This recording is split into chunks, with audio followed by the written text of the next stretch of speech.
Hello and welcome to our channel the complete पढ़ा समस्त को स्वागत कर चैनल को देखो आपंकर ओडिशा स्कूल शिक्षक कॉलेज शिक्षक कर्मचारी और समन्वय समिति जो आपर लोअर पीएमजी आंदोलन चलती शिक्षक मानकर ता दिन में जो चतुर्थ दिन में गोटे संग्रामी वार्ता आसी जो थी कि आपंकर कौन आसी हजार हजार अध्यापक शिक्षक शिक्षा कर्मचारी मान तुरंत समाधान पर समन्वय समितिर आपंकर गोटे प्रेस मीट होती देखिए चलते कौन अच्छे अपडेट वीडियो को स्टार्ट करा पूरे बहुमात्रा वीडियो शेयर और चैनल को नुआ आसले चैनल को फॉलो और चैनल को सब्सक्राइब करेंगे जदि आपंकर पीडीएफ टी दरकार डिस्क्रिप्शन कि आपर कमेंट सेक्शन में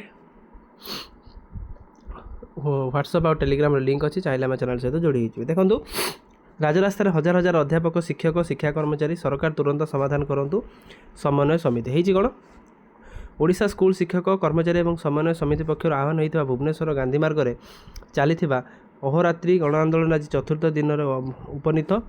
तुहा को तुहा वर्षा प्रबल गुड़ुगुड़ी छाई छाई आपण मानकर खरा कोतरी जो नकरी खरा को खातिर नकरी राजधानी राजरास्त हजार हजार शिक्षक शिक्षयित्री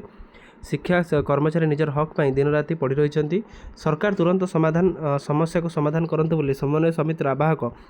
रंजन कुमार दास एक प्रेस मीट्रे जन जो थे कि श्री दास आहरी कहते सरकार बारंबार स्थायी समाधान कथा कहते केवल कथार रही जोटा आपंकर देखुं समस्ते समान कथापाई शिक्षा कर्मचारी को बारंबार आंदोलन करने राजरास्ता को आसापी पड़े जो सरकार आसिया पूर्व कहते कि आउ शिक्षक मैंने राजरास्ता को आसबे ना किंतु पुणी शिक्षक मैंने निजर हक पर ये आंदोलन करने पड़े सूचना था कि आज को 30 वर्ष धरी अनुदान योग्य स्कूल शिक्षक गुड़िक शिक्षा कर्मचारी मैंने मागणारे खटुंट और अनुदान वंचित हो रोचंती नूतन अनुदान प्राप्त विद्यालय गुड़ी बिना पेंशन रे शून्य हस्तर शिक्षक और शिक्षा कर्मचारी मैंने अवसर नेउछंती 30 रु 35 वर्ष धरी शिक्षादान कलापर शिक्षक कर्मचारीटीए रिक्त हस्तर घर को फेरुची से पेंशन व्यवस्था नहीं सरकार मध्य बारंबार यह करने प्रतिश्रुति देउछंती किंतु करूना किंतु सरकार प्रमिस कर सत कि किसी एक्शन होना धीरे धीरे नूतन अनुदान प्राप्त स्कूल कॉलेज शिक्षक शून्य हेले शिक्षा निजुक्ति नहले यह बंद हो एकथा सरकार बहुबार अवगत करा जायछि तथापि सरकार कमिटी नाम नीरव रहिबा सहित समस्त को विस्मित करुछि बोली समन्वय पक्षरु कहा जायछि। एथिसहित योग्य विवेचित समस्त स्कूल कॉलेज को तुरंत अनुदान प्रदान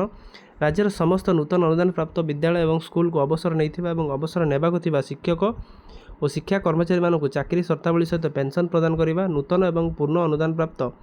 विद्यालय और महाविद्यालय गुड़िक निजुक्ति अवसर सीमा को 62 वर्ष वृद्धि करने ग्रेड पे असंगति को दूर करवा चुक्तिभित्तिक शिक्षक मानक नेशनल इंक्रीमेंट सहित वरिष्ठता जोटा आपर सीनियरिटी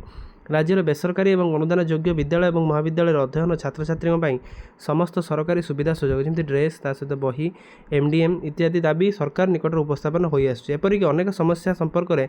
समन्वय समिति बारंबार सरकार सहित आलोचना कले कौन फल मिलूना आज जो साधारण सभा होती विश्व शिक्षक संगठन सभापति अमीय कुमार महांती मुख्य प्रवक्ता शासन सचिव विजय कुमार पट्टनायक तापर आप सीपीएस नेतृत्व जी रही सब विभिन्न मान्यगण्य व्यक्ति आसी जो थे कि सेमाने शिक्षकर जो दाबी जो था कि लोअर पीएमजी से आसी बसी बसवा सहित से सरकार को निजर दाबीटा को जनई खरा हो वर्षा हो ता सहित गरम हो गुड़ुगुड़ी हो से आसी बसी किंतु आपणकर सरकार एप्रति किसी तिले मात्र आपर सहानुभूति नथिला बेले जना पड़ुछि। आज आपणकर चतुर्थ दिन में जोटा आम आज सकाଳେ वीडियो कर 20 तारिख में 20/8/2026 आम कर तो चतुर्थ दिन में राति आपंकर अपडेट आसी जो थे कि शिक्षक और शिक्षा कर्मचारी मानक निश्चित रूपे आगे आसापी पड़ो आगे सहित सरकार को पीसफुल वे डेमोन्स्ट्रेशन करके सरकार निश्चित दाबी रखा सहित गोटे जिन स्पष्ट करूँ केबे सुधा आपण मानकर एटा समाधान होबो। वीडियो भल लागथिले बहु मात्रा शेयर करेंगे चैनल को नुआ आसले चैनल को फॉलो और चैनल को सब्सक्राइब करेंगे जहाँद्वारा कि परवर्ती मुहूर्त नेक्स्ट अपडेट आप चैनल माध्यम पाइपर। थैंक यू देखा नेक्स्ट वीडियो।